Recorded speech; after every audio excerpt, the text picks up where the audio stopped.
Hello students, कैसे हैं आप सब। होप आप सब बहुत अच्छे होंगे। आज हम जिनकी बुक में एंट्री करने जा रहे हैं वो है विशाल स्टोर्स। चलिए देखते हैं। The following balances appear in the book of Vishal store on 1 अप्रैल 2020। क्या क्या गिवन है? असेट्स गिवन है, cash 15,000, bank balance 5,000, stock 40,000, furniture 3,600, debtors 24,000 और डेटर में कौन कौन है? एक्स से लेने हैं 6,000, वाई से लेने हैं 8,000 और जेड से लेने हैं 10,000। लाइबिलिटीज क्या है बिजनेस की? बैंक से लोन ले रखा है 10,000 का और क्रेडिटर में अजय को देने हैं 5,000 और विजय को देने हैं 7,500। चलिए, हमने पीछे भी ओपनिंग एंट्री का जो एक लेक्चर किया था उसमें वो समझी थी। उसमें वहाँ जो बैलेंस कम पड़ रहा था वो गुडविल का था, लेकिन आज अगर हम लायबिलिटी साइड को देखें तो क्या पाते हैं कि यहाँ पर कोई कैपिटल गिवन नहीं है। तो इट मीन्स जो बैलेंस आने वाला है क्रेडिट साइड में, लायबिलिटी साइड में, वो कैपिटल का होगा। चलिए करके देखते हैं। असेट्स है तो डेबिट होंगी रूल के अकॉर्डिंग, लायबिलिटीज है तो क्रेडिट होंगी। तो एंट्री क्या की जाएगी? Cash account debit 15,000, bank account debit 5,000, stock account debit 40,000,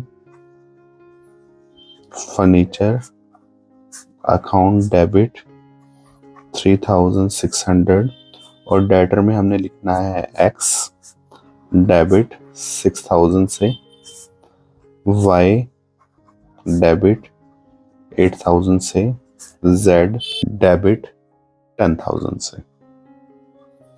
is it clear? चलिए आगे बढ़ते हैं। हमें पता है कि डेबिट में बैलेंस कम होने वाला नहीं है तो कोई स्पेस छोड़ने की जरूरत नहीं है, लेकिन आप जरूर पहले रफ में टोटल करने की कोशिश कीजिए अगर ऐसी कोई एंट्री आती है। चलिए, 2 क्या आ जाएगा? Bank loan account. 2 क्या आ जाएगा? क्रेडिटर्स में पहला आ जाएगा अजय, बैंक लोन है 10,000 का, अजय में आ जाएंगे 5,000। 2 विजय, विजय में आ जाएंगे 7,500। अब दोनों साइड का टोटल करके देखना है। 15 + 5 20, 20 + 40 60, 60 + 6 66 + 8 74 + 10 84, 84 प्लस ये ऐड करेंगे तो आपने रफ में ऐड करके देखना है कितना बन जाएगा? 87,600 रुपीज। Is it clear? चलिए, अगर लाइबिलिटी का टोटल करते हैं, रफ में करना है आपने, मैं बार बार कह रहा हूँ, ये बन जाएगा आपका 22,500। तो बैलेंस जब रफली निकालेंगे 0 0 1 5 एंड 6 कितना बन जाएगा? 65,100। और हमें पता है कि वो बैलेंस किसका होगा? कैपिटल का। और क्या लिखेंगे? Balancing figure 65,100। Is it clear? तो इस तरीके से आपने इस क्वेश्चन को करना है। पहले रफ में टोटल करके देखना है, फिर देखना है कि अगर असेट्स ज्यादा है लायबिलिटी साइड से तो लायबिलिटी में कैपिटल आएगी जो बैलेंस बचेगा, और लायबिलिटी ज्यादा है असेट्स से तो असेट्स में जो बैलेंस बचेगा वो गुडविल का होगा +1 में। Is it clear? चलिए अगली एंट्री की तरफ बढ़ते हैं।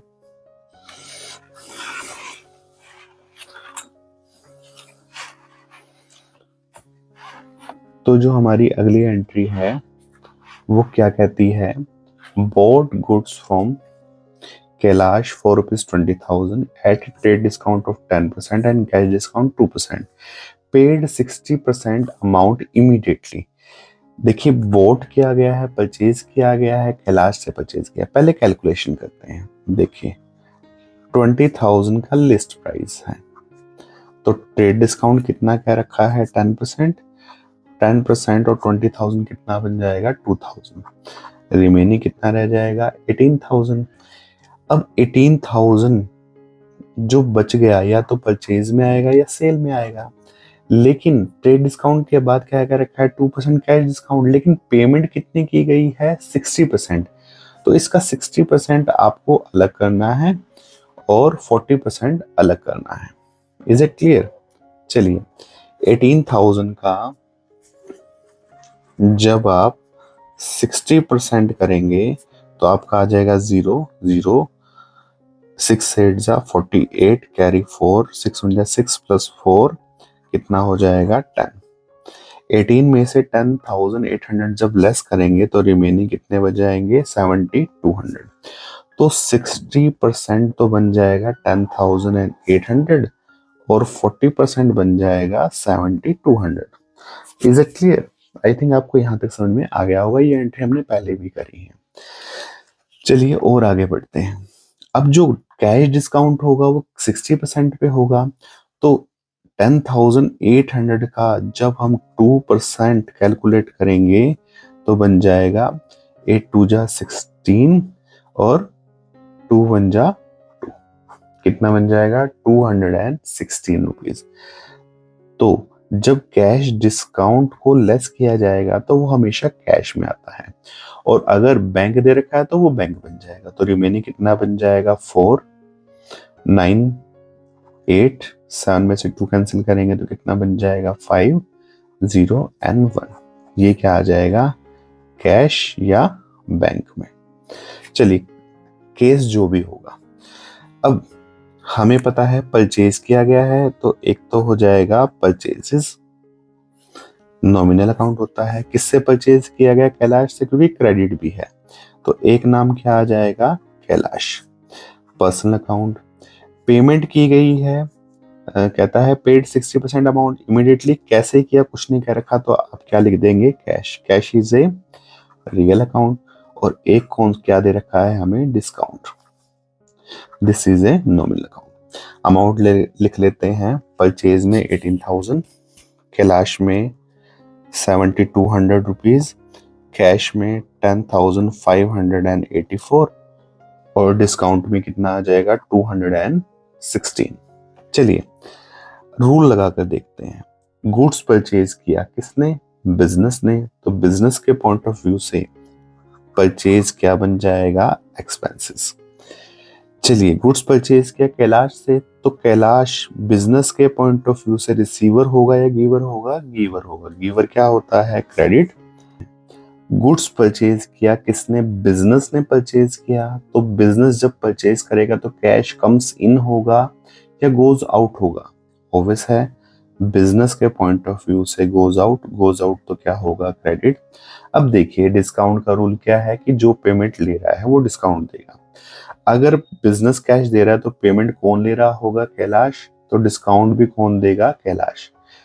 किसको डिस्काउंट मिलेगा, बिजनेस को। अगर बिजनेस को डिस्काउंट मिलेगा तो पेमेंट क्या करनी पड़ेगी कम, और पेमेंट कम करनी पड़ेगी तो बिजनेस के लिए क्या हो जाएगी इनकम, और इनकम क्या होती है क्रेडिट, और डिस्काउंट कौन सा हो जाएगा रिसीव्ड। और क्रैमिंग रूल क्या कहता है कैश क्रेडिट, तो डिस्काउंट भी क्या होगा क्रेडिट। चलिए एंट्री आप अपने आप बना लेंगे, देख सकते हैं आप बुक के अंदर। चलिए स्टूडेंट्स नेक्स्ट ट्रांजैक्शन देखते हैं कि नेक्स्ट ट्रांजैक्शन क्या कहती है। अप्रैल 6 cash deposited into bank, bank में कैश जमा किया। किसने जमा किया होगा, बिजनेस ने अपने ही बैंक अकाउंट में जमा किया होगा। तो एक अकाउंट तो हो जाएगा कैश और एक क्या हो जाएगा bank. Is it clear? Bank कौन सा अकाउंट है पर्सनल, और कैश कौन सा अकाउंट है real. Cash deposit into the bank, bank में कैश जमा किया किसने, बिजनेस ने जमा किया, तो कैश बिजनेस से क्या होगा गोज आउट। गोज आउट तो क्या होगा क्रेडिट। और कहाँ जमा हो जाएगा, बिजनेस का ही बैंक अकाउंट है। जब बिजनेस के बैंक अकाउंट में जमा होंगे तो बिजनेस का बैंक अकाउंट रिसीवर होगा या गिवर होगा। जमा हो रहे हैं तो क्या बन जाएगा रिसीवर, और रिसीवर क्या होता है डेबिट। सो सिंपल एंट्री बन जाएगी bank account debit to cash account. चलिए अगली ट्रांजैक्शन देखते हैं कि अगली ट्रांजैक्शन क्या कहती है।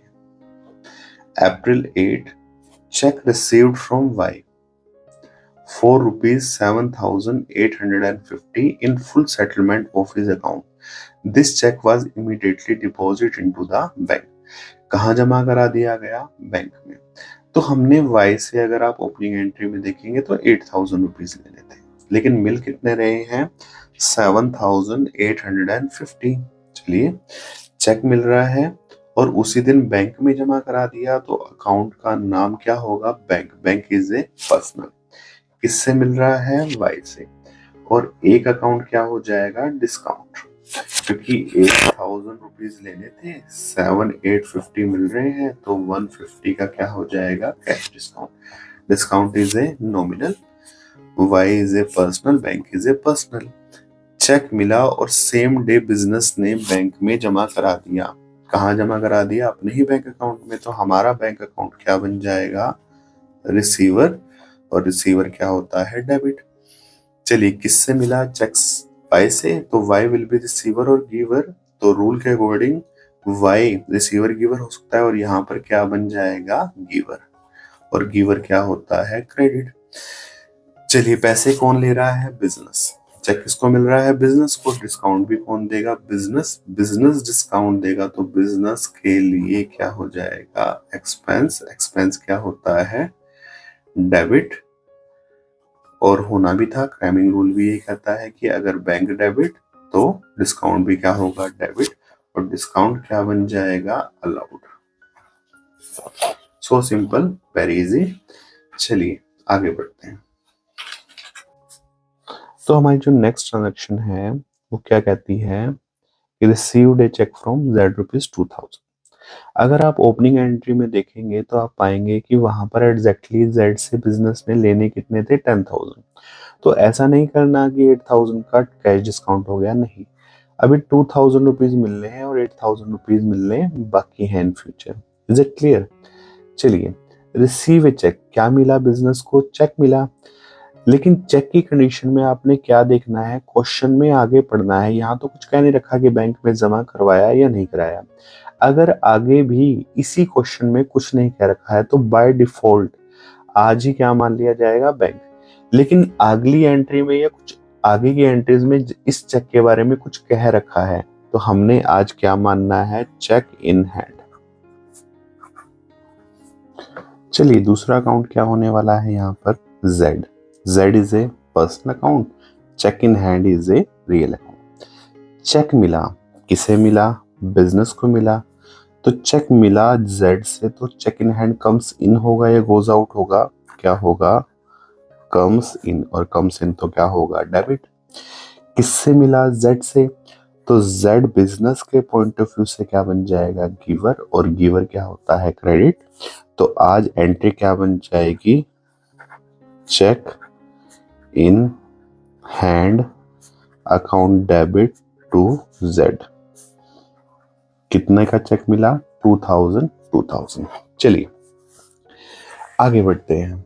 अगली ट्रांजैक्शन क्या कहती है? Cheque received from Z deposit into the bank. जो ऊपर चेक मिला था वो अब बैंक में डिपॉजिट करा दिया। तो उस टाइम जब मिला था तो हमने अकाउंट का नाम क्या यूज किया था? Cheque in hand. और अब कहाँ जमा करा दिया? बैंक में। Bank is a personal account, cheque in hand is a real account. जब चेक इन हैंड को बैंक में जमा करवाया गया तो cheque in hand comes in होगा या गोज आउट होगा?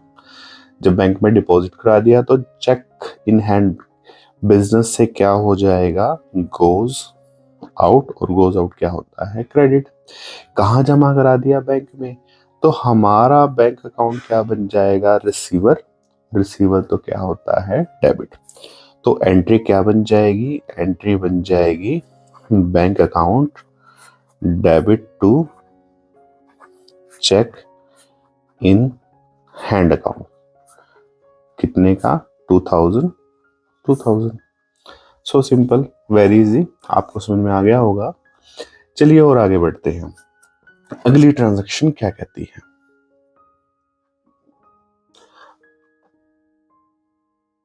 तो हमारी जो अगली ट्रांजैक्शन है वो कहती है cheque received from Y dishonoured. Y से जो चेक मिला था वो क्या हो गया? डिसऑनर हो गया। चलिए जब आप पीछे जाकर देखेंगे तो रिसीव चेक फ्रॉम वाई 7850 का मिला था, फुल सेटलमेंट में मिला था। फुल सेटलमेंट 8000 की थी, हमने वो पहले ही डिस्कस कर लिया। और डिस्काउंट अलाउड कितने का था? 150 का था। ठीक है, चलिए अब वो डिसऑनर हो गया। डिसऑनर हो गया तो अकाउंट कौन कौन से यूज होंगे? डिसऑनर हो गया तो एक अकाउंट तो होगा बैंक, ये हम पहले भी डिस्कस कर चुके हैं पिछले क्वेश्चंस में। एक अकाउंट हो जाएगा वाई, और एक अकाउंट जो होगा वो वेरी इंपॉर्टेंट है, जो समझने का भी है, वो होगा डिस्काउंट अलाउड, क्योंकि हमने उस टाइम डिस्काउंट दिया था, बिजनेस ने दिया था। तो अकाउंट का नाम डिसऑनर के केस में चेंज नहीं होगा, डिस्काउंट का नाम डिस्काउंट अलाउड ही रहेगा। चलिए होगा क्या? चेक मिला था वाई से, लेकिन पेमेंट तो हुई नहीं। पेमेंट नहीं हुई तो ये हमारा पहले भी डेटर था, और अब दोबारा इसे हमने क्या बनाना होगा? डेटर। या इस तरीके से समझ सकते हैं कि जब चेक डिसऑनर हुआ तो क्या हुआ होगा? बैंक ने चेक वापस किसको दे दिया होगा? बिजनेस को, हमारे बिजनेस को। और हम किसको दे देंगे? वाई को। और डिस्काउंट क्या कर देंगे? कैंसिल, जो पहले दिया गया था। चलिए इन सब का इम्पैक्ट क्या पड़ेगा?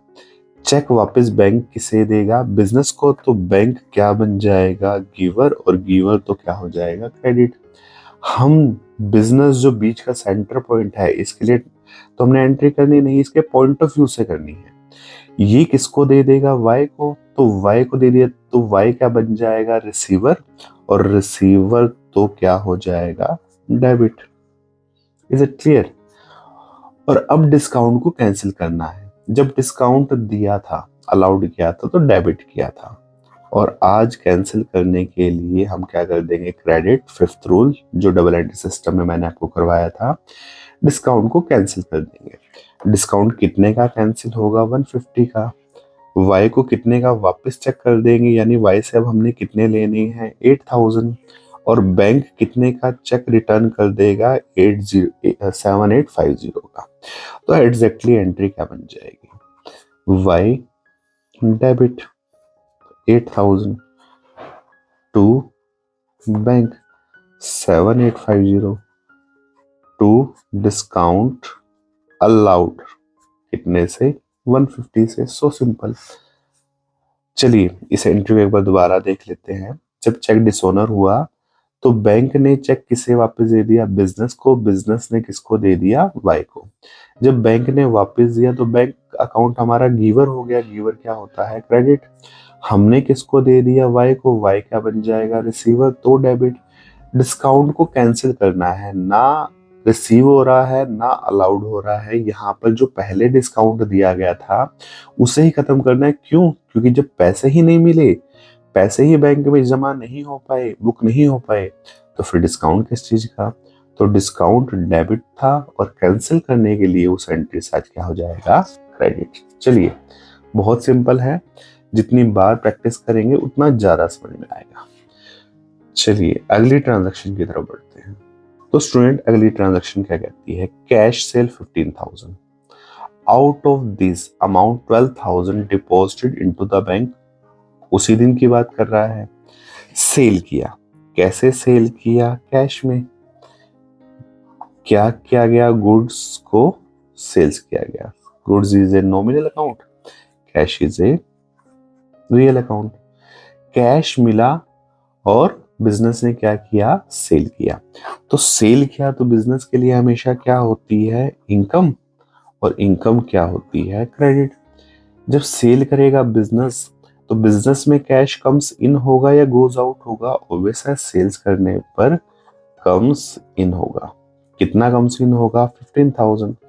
बट इस 15,000 के दो पार्ट करने हैं हमने। इसमें से 12,000 तो हमने कहाँ जमा करा दिए? बैंक में। तो बिजनेस में कितने रह जाएंगे? 3,000, और क्या रह जाएगा? कैश। और ये क्या बन जाएगा? बैंक। तो हमने इस वाले से एंट्री नहीं करनी। Is it clear? सेल किया, कैश मिला और कहाँ जमा करा दिया, अपने ही बैंक अकाउंट में, तो अपना ही बैंक अकाउंट क्या बन जाएगा, रिसीवर, और रिसीवर तो क्या होता है, डेबिट, और बिजनेस में क्या आ गया, कैश, जो हमने पहले भी कर दिया था, कम्स इन तो क्या रहेगा, डेबिट। तो एंट्री क्या बन जाएगी, एंट्री बन जाएगी bank account debit, cash account debit to sales 15,000, 3,000, 12,000। So simple. I think आपको ये समझ में आ गया होगा। चलिए अगली ट्रांजैक्शन की तरफ बढ़ते हैं। चलिए स्टूडेंट्स अगली ट्रांजैक्शन देखते हैं। अगली ट्रांजैक्शन अप्रैल 16 को amount due to Ajay paid by cheque. Ajay को जो पेमेंट करनी थी, अगर आप ओपनिंग एंट्री में जाकर देखेंगे तो क्या पाएंगे कि अजय को एग्जैक्टली कितने रुपए देने थे, 5,000। और अब इस ट्रांजैक्शन में क्या कहता है कि अजय को पेमेंट करी है चेक से, तो एक अकाउंट तो हो जाएगा अजय और एक क्या हो जाएगा, बैंक। अजय को पेमेंट करी किसने, बिजनेस ने पेमेंट करी, तो अजय को पेमेंट करी गई तो अजय क्या बन जाएगा, रिसीवर, रिसीवर तो डेबिट, और पेमेंट कहाँ से हुई है, हमारे ही बैंक अकाउंट से, तो हमारा बैंक अकाउंट क्या बन जाएगा, गिवर, और गिवर क्या होता है, क्रेडिट। और कितनी पेमेंट करनी थी, 5,000, तो एंट्री क्या बन जाएगी, अजय डेबिट टू बैंक 5,000, 5,000। चलिए स्टूडेंट अगली ट्रांजैक्शन देखते हैं। अगली ट्रांजैक्शन क्या कहती है, old newspaper sold ₹50, old furniture sold ₹750। देखिए ओल्ड न्यूज़पेपर का नाम हम जो रखेंगे वो रखेंगे मिसलेनियस रिसीट्स, और फर्नीचर का नाम पहले भी हम क्या रखते हैं, फर्नीचर, तो अभी भी क्या रहेगा, फर्नीचर। सेल क्या है, तो बिजनेस में क्या आ जाएगा, कैश। चलिए मिसलेनियस रिसीट कौन सा अकाउंट है, नॉमिनल। फर्नीचर कौन सा अकाउंट है, रियल। कैश कौन सा अकाउंट है, रियल। चलिए जब न्यूज़पेपर सेल करेंगे तो बिजनेस के पॉइंट ऑफ व्यू से क्या बन जाएगी, इनकम, और इनकम क्या होती है, क्रेडिट। सेल करेंगे फर्नीचर तो रियल अकाउंट के रूल के अकॉर्डिंग कम्स इन होगा या गोज आउट होगा, सेल करेंगे तो क्या हो जाएगा, गोज आउट, और गोज आउट क्या होता है, क्रेडिट। सेल करेगा बिजनेस, तो बिजनेस जब कोई चीज सेल कर रहा है तो कैश कम्स इन होगा या गोज आउट होगा, कम्स इन, और कम्स इन क्या होता है, डेबिट। तो चलिए इसकी जनरल एंट्री बनाकर देखते हैं। जनरल एंट्री बन जाएगी कैश अकाउंट डेबिट, दोनों को मिलाएंगे 800 टू मिसलेनियस रिसीट, कितनी हो जाएगी, 50, टू फर्नीचर अकाउंट कितना हो जाएगा, 750। सो सिंपल। आई थिंक आपको एंट्री समझ में आ गई होगी।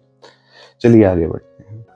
तो स्टूडेंट मिसलेनियस रिसीट की जगह मिसलेनियस इनकम भी हो सकता है, और बुक में जो यूज किया गया अकाउंट वो मिसलेनियस इनकम है, तो आप इनकम ही यूज कर लीजिएगा। चलिए अब आगे बढ़ते हैं कि अगली ट्रांजैक्शन क्या कहती है।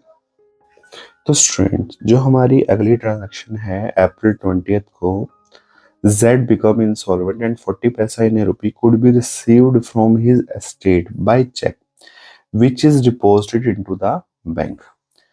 Z insolvent हो गया, उसकी पर्सनल प्रॉपर्टी, हिज एस्टेट का मतलब है उसकी पर्सनल प्रॉपर्टी सेल करने पर जितने पैसे लेने थे उसमें से 40 पैसा पर रुपी ही मिल पाया। तो ओपनिंग एंट्री में 10,000 रुपीज एग्जैक्टली हमने जेड से लेने थे।